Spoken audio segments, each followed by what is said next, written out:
Hi, இது இப்போட early morning atrocities. இந்த video எடுத்தது விடிக்காத்தால 3:15க்கு எனக்கு ஒரு தேவைக்காக எழுந்திருக்க வேண்டி வந்தது.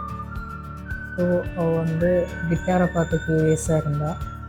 அதுக்கப்புறமா கண்ணாடியை பார்த்து அப்பப்போ தன்னோட அழகை வேற பார்த்து ட்ரை பண்ணலாம்.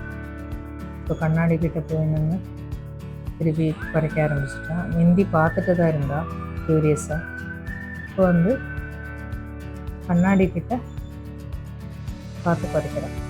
அவளுக்கே டவுட்டு, அவதானா இல்லை வேறு யாராவதான்னு. பாருங்கள், யாராவது வெடிக்காத்தில் 3:15க்கு கண்ணாடி பார்ப்பாங்களா? அதாவது திருப்பி செக் பண்ணிக்கிறாள். அவதானா இல்லை வேறு யாராவது வந்திருக்கிறாளா, இல்லை என்னையும் பார்த்துக்கிறா. கண்ணாடியில் என்ன தெரியறதுனால திருப்பி என்ன பார்த்துக்கிறா. திருப்பி அவள் கண்ணாடி பார்த்துக்கிறான்.